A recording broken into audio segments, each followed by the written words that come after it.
Приветствую всех на своем канале. Сегодняшняя тема расклада: кто такой Мессия? Он мужчина это или женщина? Или может быть еще что-то? Или это народ? Всем зашедшим на мой канал я вынуждена объяснять, что мои расклады Таро нестандартны, потому что я их расшифровываю с помощью своих снов. Сны длятся в течение 3 ночей. И бывает такое, что мне одной ночи хватает, чтобы расшифровать расклад.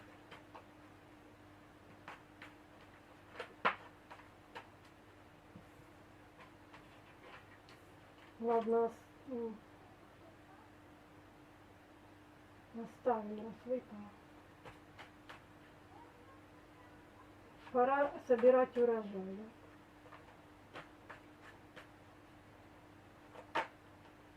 Да.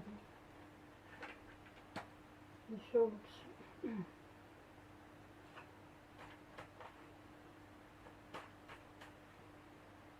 Да еще какой урожай. Так, вообще.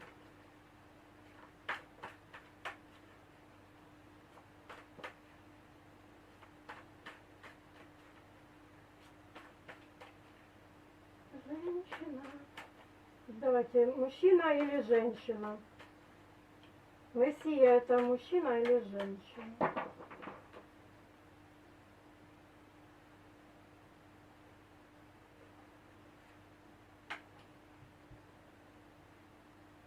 Выпала королева жезлов перевернутая. Почему, интересно?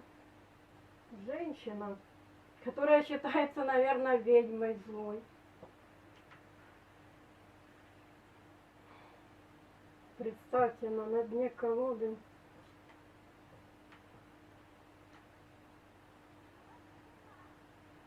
наказывающая,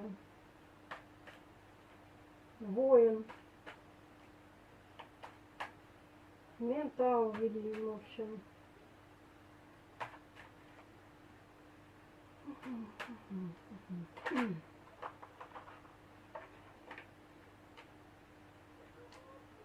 Колесница перевернутая, в общем, карты сами вылазят. Как проигрыш, а кого проигрыш?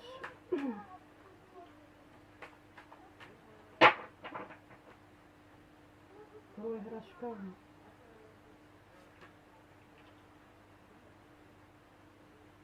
Проигрыш в прошлом.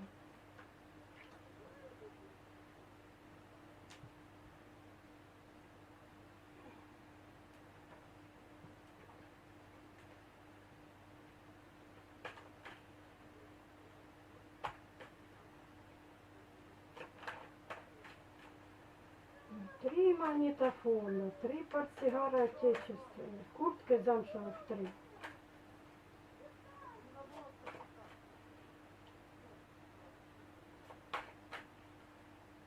Это имеется в виду 3 народа, на которых лежит миссия.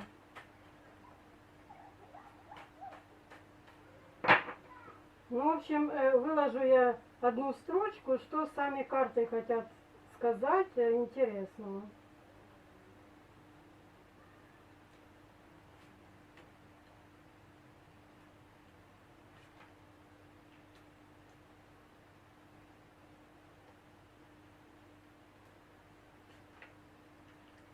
Спят.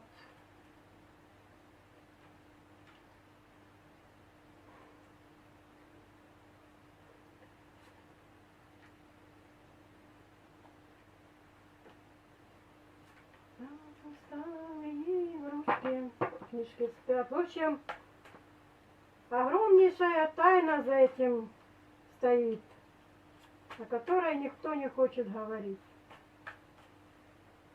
В общем, я думаю, хватит.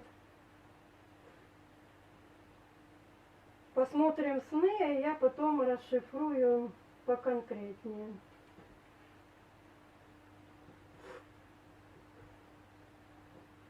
Прошла одна ночь, я думаю, мне этой ночи хватит с головой. Надо сбить этот расклад, больше ничего не хочу видеть. Я за эту ночь чуть не посидела.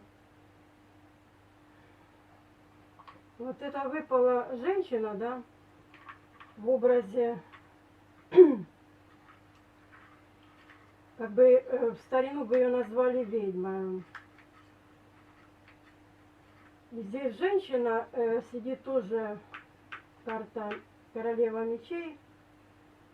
Здесь она сидит как украинка, да, похожа на украинку. А если бы одеть ее, как она была, да, то она бы сейчас сидела бы в образе, вернее, в костюме инопланетянина. Ну, в костюме силы. Это реально страшная женщина, если сказать с одной стороны. Это человек непобедимый вообще. В общем, в прошлом она победила, как у нас бы сказали, всех инопланетян вместе взятых. Отобрала у них всю их силу. А потом ее слава досталась другим людям. Когда манускрипты брали и переписывали, вот, видите, колесница перевернутая, то героями поставали вообще наоборот те же боги. Потом, смотрите, во сне я видела летающие тарелки. И вот эта картина, когда приближается эта тарелка, это аж можно и посидеть, знаете, когда человек в уме, да, и вот эта вся бандура летит, приближается к тебе, ты не знаешь, что делать, бежать тебе, кто там сидит, это инопланетянин или человек, который к тебе добр. В общем, стоишь и думаешь, сейчас мне будет капец или что-то еще. Ну, в общем, я такие картины насмотрелась. Что мне показали? Что вот летит тарелка, да, все, выходят оттуда, ну выходят, то цирк мне, короче, потом, короче, ужас этот заканчивается, и дальше идет парад.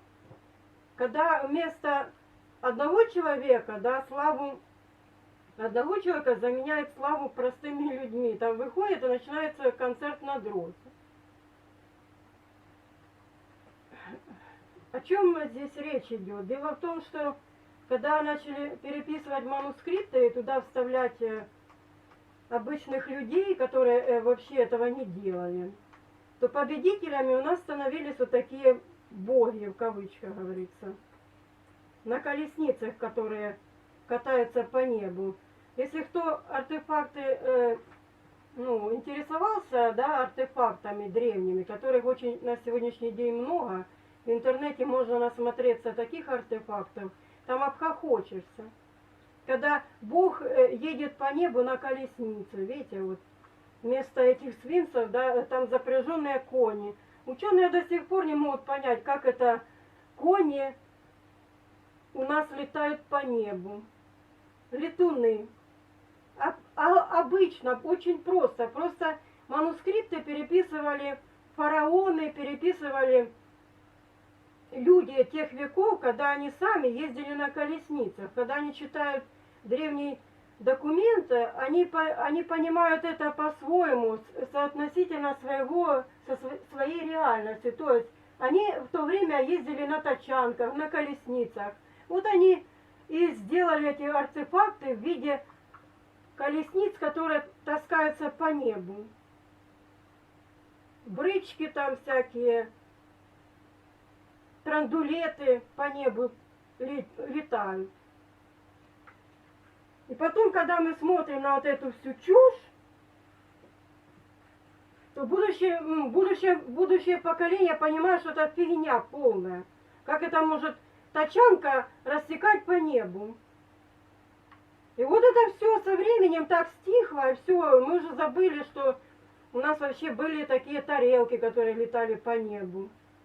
Вот эти пирамиды, непонятно, кто наставил, зачем, и как они работают, и вообще зачем.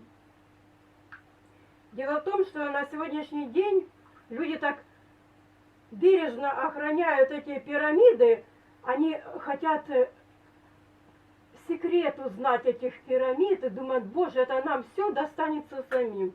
Я вас спешу успокоить, ни один ученый не угадает секретов пирамид, потому что в этих секретах пирамид они создавались с божественной силой. То есть человек, я уже говорила, что такое вот этот бог, Нах его еще называют, да? В Индии наги называют, ну как змей. У них кровь такая, это как божественная кровь, царская кровь, называть можно как угодно. В общем, какое здесь понятие? Это человек, владеющий 4 стихиями, да? Ну, сверхъестественной силой обладающий. И вот эти пирамиды создавались именно такими людьми. Ну, можно называть их богами, да, нагами. Ну, для нас, современных людей, мы обычные, мы этого не можем понять, как это все работает. Так вот я говорю, что даже в Китае там эти пирамиды покрыли землей, чтобы скрыть вот эти пирамиды, держать это все в тайне, чтобы никто не узнал, ну, вот у нас такой секрет. Я вам говорю, у вас секрета никакого нет, там все забрано, она все забрала, она отобрала все секреты пирамид, вы их никогда не раскроете, потому что обычный человек этот секрет не раскроет. Как смотрите, на сегодняшний день вот эта вся техника, реально, компьютерная, она просто мозг людям выносит, постоянно ломается, куча всяких проблем, больше проблем, чем удовольствия. Зато на ней зарабатывают деньги, эти рекламы и все вот это. Сами знаете, мне об этом рассказывать. Так вот эта линия, где вот спит, да, я говорила, спят усталые игрушки. Вот эта вся история рассказывается о закромах этой женщины. Знаете, в документах это описывается как на сегодняшний день есть такие остатки документов, где описывается схождение Ништар в ад. Инанны, и там, ну, какие еще есть боги. Потом это вообще заменилось на схождение Иисуса Христа в ад. И вот я еще когда раньше читала вот это схождение Иисуса Христа в ад, он туда зашел, вышел, вытащил оттуда Адама и Еву, и вышли оттуда все грешники. И хотелось мне дальше узнать историю, а что было дальше. Ну, вышли Адам и Ева из закромов со всем народом, да, и что было дальше, куда они делись, что с ними было. Какая история дальше этого Адама и Евы?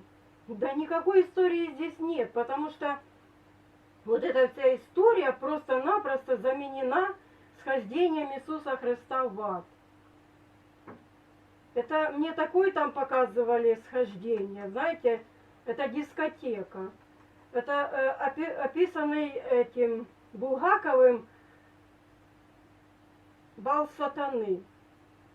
Когда мне показывают, прилетает тарелка инопланетная, вот это как мы называем на сегодняшний день лунатики, НЛО, да. Оттуда выходят, я смотрю, залазят в одну, там люк такой открывается, туда залазят внутрь. И мне захотелось посмотреть, что они там делают и что у них там есть. А я так раз встречаю, не буду говорить кого. Я говорю, покажите, что там у вас. Захожу внутрь, а там ничего нету, пусто. И просто идет, как вам объяснить, ремонт под дискотеку.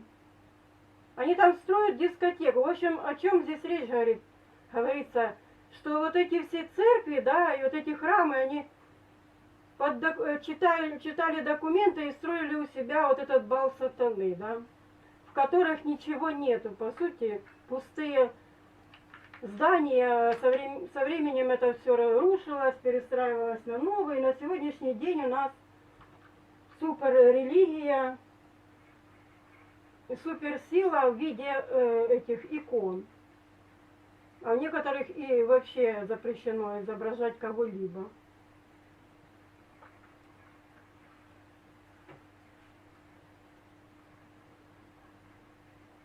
Так вот, о чем вот этот секрет, о котором никто, ни одна церковь вам не раскроет этот секрет и не расскажет.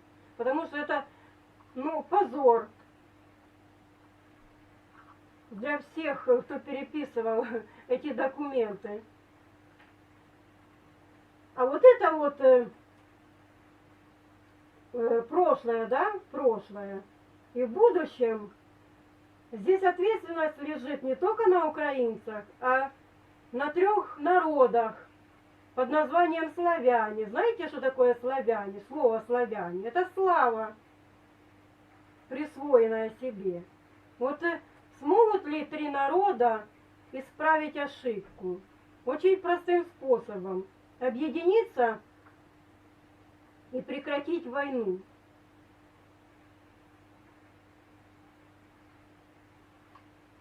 А вот эти закрома собирались для того, чтобы у нас, чтобы мы смогли построить на земле золотой век. О нем весь мир трубит. Говорит, если не в голос, то шепчут друг друга, что скоро должен быть, придет некто и построит золотой век на земле.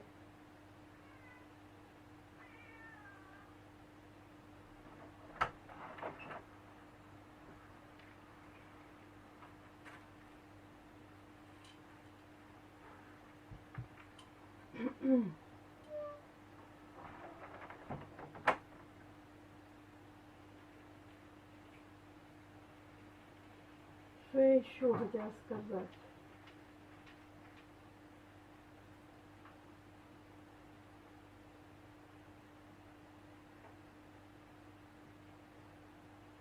Вот смотрите, выпадала, когда я гадала, 7, видите, здесь человек собирает урожай. И Украина, даже женщина, да, принес, несущая благополучие, и сама, да, самодостаточная, и несет окружающим такое благополучие. Здесь, смотрите, когда я еще раскладывала утром карты, на дне золотая баба, богатая женщина. Она не только может сама будет быть богатой, но и обогатить всех людей вокруг себя. А другие люди воюют, дабы утешить свое эго.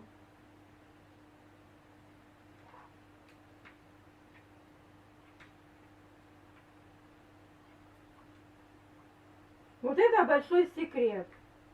Есть ящички такие, да, в которых хранится большой секрет. И не расскажем мы о нем, а нет, нет и нет. Люди открывают, но никак не могут понять, открыть этот секрет. А этот секрет может открыть только человек, жрица.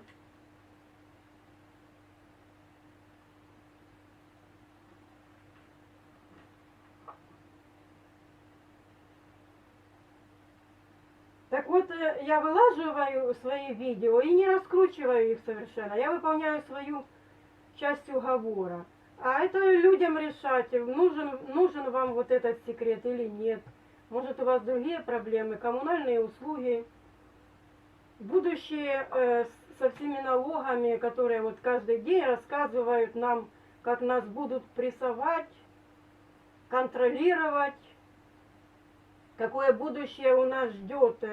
Отсутствие образования, отсутствие медицины, отсутствие всего, чего только может дать государство человеку. И, да, и пенсии вам не будет. Идите в светлое будущее. Ура! Украинец может на сегодняшний день, не на сегодняшний день даже, а на будущее остаться гол как сокол. Вот. Волк как сокол может остаться, а может и не остаться, если у него хватит мужества, да, перебороть вот эту установку, что дьявол это что-то такое страшное. Да нет, Бог и дьявол это одно целое. Темное и белое это одно целое. Человек, он не может быть добрым или злым отдельно. В нем есть качества, которые взращены. В одном человеке взращено больше доброты, а в другом зла. На сегодняшний день у нас гонка за деньгами, которая ни к чему не приводит вообще. К краху всего.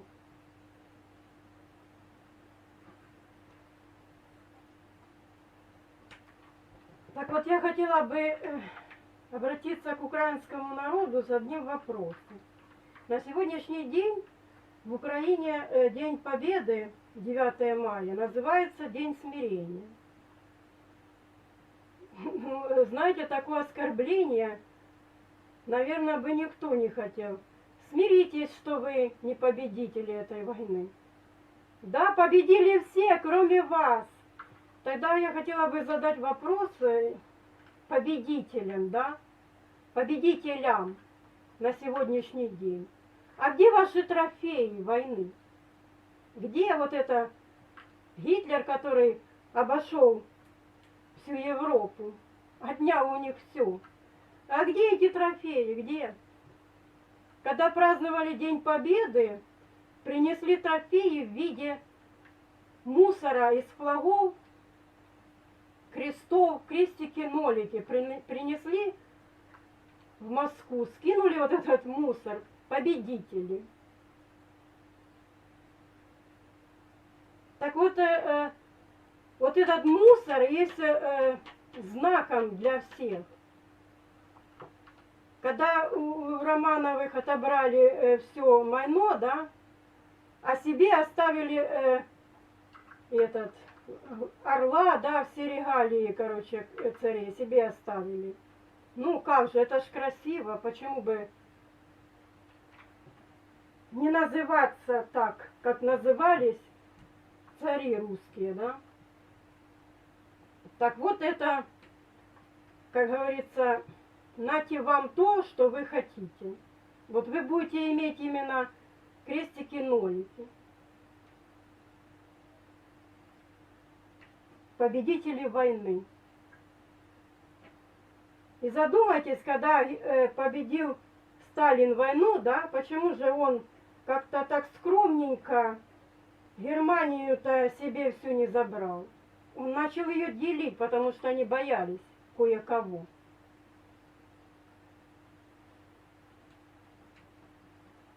Разделим между собой и посмотрим, что будет дальше.